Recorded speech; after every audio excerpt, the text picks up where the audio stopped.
नमो भगवते वासुदेवाय नमः। हर हर महादेव। फाल्गुन मास के शुक्ल पक्ष की एकादशी तिथि का विशेष महत्व है। इस एकादशी को रंग भरी या आमल की एकादशी के नाम से जाना जाता है।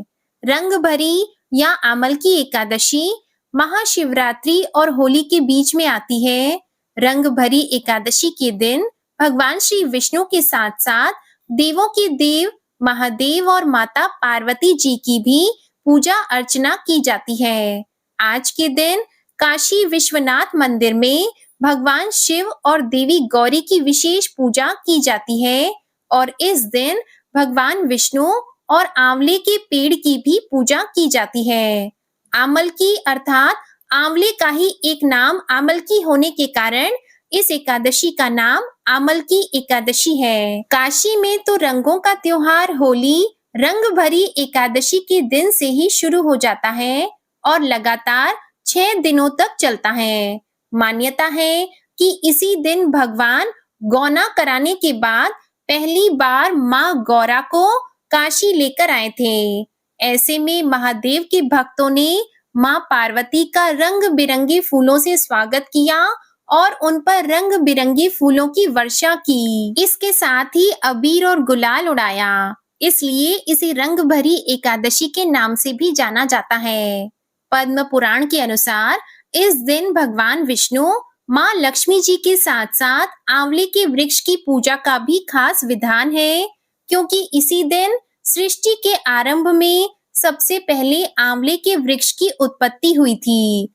आंवला भगवान श्री विष्णु को अत्यंत प्रिय है। इसके स्मरण मात्र से ही गोदान का फल मिलता है।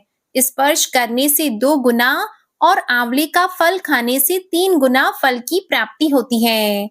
इसके मूल भाग में श्री विष्णु, ऊपरी भाग में ब्रह्मा जी, तने में रुद्र, शाखाओं में मुनिगण, टहनियों में देवता, पत्तों में वसु, फूलों में मरुदगण और फलों में समस्त प्रजापति वास करते हैं। इसलिए ये सब पापों को हरने वाला परम पूज्य वृक्ष है।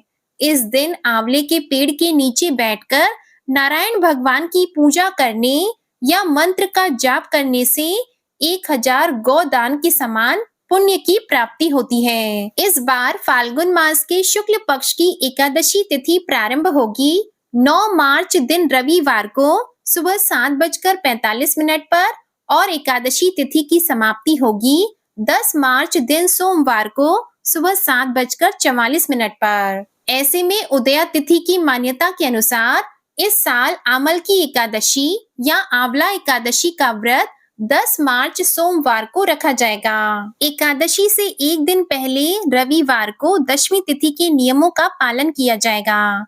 आज के दिन आंवले के पेड़ की, आंवले की टहनी की और आंवले के फलों की पूजा की जाती है और आंवले का दीपदान भी किया जाता है। इस साल की आमल की एकादशी के दिन 3 शुभ संयोग बन रहे हैं। आमल की एकादशी वाले दिन सर्वार्थ सिद्धि योग, शोभन योग और पुष्य नक्षत्र का संयोग बना है। ये तीनों ही बहुत शुभ माने जाते हैं। सर्वार्थ सिद्धि योग रहेगा सुबह 6:36 से रात 12:51 तक। शोभन योग सुबह से लेकर दोपहर 1:57 तक रहेगा और एकादशी को पुष्य नक्षत्र पूरे दिन रहेगा रात 12:51 तक। द्वादशी तिथि प्रारंभ होगी 10 मार्च दिन सोमवार को सुबह 7:45 पर और द्वादशी तिथि की समाप्ति होगी 11 मार्च दिन मंगलवार को सुबह 8:14 पर। हरिवासर का समय 10 मार्च दिन सोमवार को ही समाप्त हो जाएगा। हरिवासर के समय यदि व्रत खोला जाता है तो वह व्रत अधूरा माना जाता है और हरिवासर द्वादशी तिथि का पहला 1/4 पहर माना जाता है। आमल की एकादशी के व्रत का पारण किया जाएगा 11 मार्च दिन मंगलवार को और व्रत पारण का शुभ मुहूर्त रहेगा सुबह 6:35 से सुबह 8:13 के बीच में। इस समय ही आपको एकादशी का उपवास खोलना होगा और भगवान को भोग लगाते समय उसमें तुलसी पत्र और आंवला जरूर अर्पित करें और उसी को प्रसाद रूप में ग्रहण करें। फाल्गुन शुक्ल द्वादशी को गोविंद द्वादशी के नाम से जाना जाता है और इस दिन भगवान श्री कृष्ण की पूजा जरूर करनी चाहिए। जो भक्त गोविंद द्वादशी का उपवास रखते हैं, भगवान श्री कृष्ण की कृपा से उन्हें अंत में मोक्ष की प्राप्ति होती है। 10 मार्च दिन सोमवार को सूर्योदय का समय रहेगा सुबह 6:56। सूर्यास्त होगा शाम 6:40। अभिजीत मुहूर्त का समय रहेगा दोपहर 12:24 से दोपहर 1:11 तक। अमृत काल का समय रहेगा शाम 6:12 से शाम 7:52 तक। ब्रह्म मुहूर्त का समय रहेगा सुबह 5:18 से सुबह 6:06 तक। और अशुभ राहु काल का समय रहेगा सुबह 8:24 से सुबह 9:52 तक। आमल की एकादशी की पहली पौराणिक कथा के अनुसार जगत के पालनकर्ता भगवान श्री विष्णु की विशेष कृपा से सृष्टि के आरंभ में ही आंवले के वृक्ष की उत्पत्ति हुई थी। श्री विष्णु जी की नाभि से ब्रह्मा जी की उत्पत्ति हुई थी। एक बार ब्रह्मा जी के मन में स्वयं के बारे में जानने की जिज्ञासा पैदा हुई कि वह कौन है, उनका जन्म कब और कैसे हुआ। इन्हीं सारे प्रश्नों का उत्तर प्राप्त करने के लिए और अपनी जिज्ञासा को शांत करने के लिए श्री ब्रह्मा जी ने पर ब्रह्मा की कठोर तपस्या प्रारंभ की। तब ब्रह्मा जी की तपस्या से प्रसन्न होकर पर ब्रह्मा श्री विष्णु प्रकट हुए। अपने सामने साक्षात श्री विष्णु जी को देखकर ब्रह्मा जी की आंखों से खुशी के आंसू बहने लगे। ब्रह्मा जी की भक्ति भावना से भगवान श्री विष्णु बहुत प्रभावित हुए और तब ब्रह्मा जी के आंसुओं से आंवले का वृक्ष उत्पन्न हुआ।